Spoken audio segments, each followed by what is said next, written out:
बांग्लादेश की राजनीति एक बार फिर बड़े बदलाव के दौर से गुजरती दिखाई दे रही है। देश की पूर्व प्रधानमंत्री शेख हसीना ने संकेत दिए है कि वह बांग्लादेश लौटने की तैयारी कर रही है।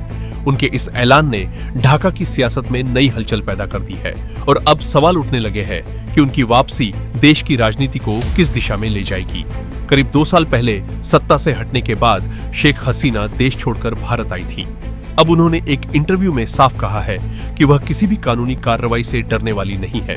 उन्होंने बांग्लादेश की अदालतों के खिलाफ भी सवाल उठाए और कहा कि उनके खिलाफ चल रही कार्रवाई राजनीतिक उद्देश्य से प्रेरित है।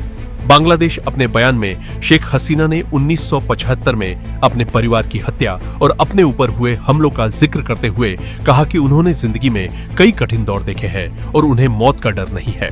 उनके इस बयान को राजनीतिक वापसी के स्पष्ट संकेत के तौर पर देखा जा रहा है। इस पूरे घटनाक्रम के बीच एक और बड़ा मोड़ तब आया जब बांग्लादेश जमात-ए-इस्लामी के नायब अमीर अजरुल इस्लाम ने सरकार से सवाल किया कि क्या वह आवामी लीग को फिर से सक्रिय होने का मौका दे रही है।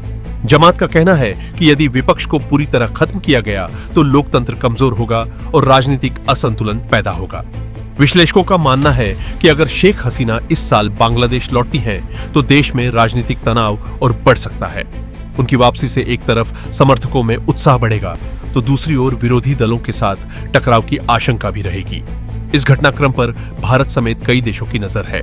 भारत के लिए शेख हसीना लंबे समय तक एक अहम सहयोगी रही है, जबकि अंतर्राष्ट्रीय स्तर पर भी उनकी वापसी को दक्षिण एशिया की राजनीति के लिहाज से महत्वपूर्ण माना जा रहा है। हालांकि यह कहना अभी जल्दबाजी होगी कि उनकी वापसी कितनी आसान होगी, क्योंकि उनके खिलाफ चल रही कानूनी और राजनीतिक चुनौतियां अब भी बनी हुई हैं। फिलहाल इतना तय है कि शेख हसीना का यह ऐलान सिर्फ एक राजनीतिक बयान नहीं, बल्कि बांग्लादेश की मौजूदा सत्ता व्यवस्था के लिए एक बड़ी चुनौती बनकर सामने आया है।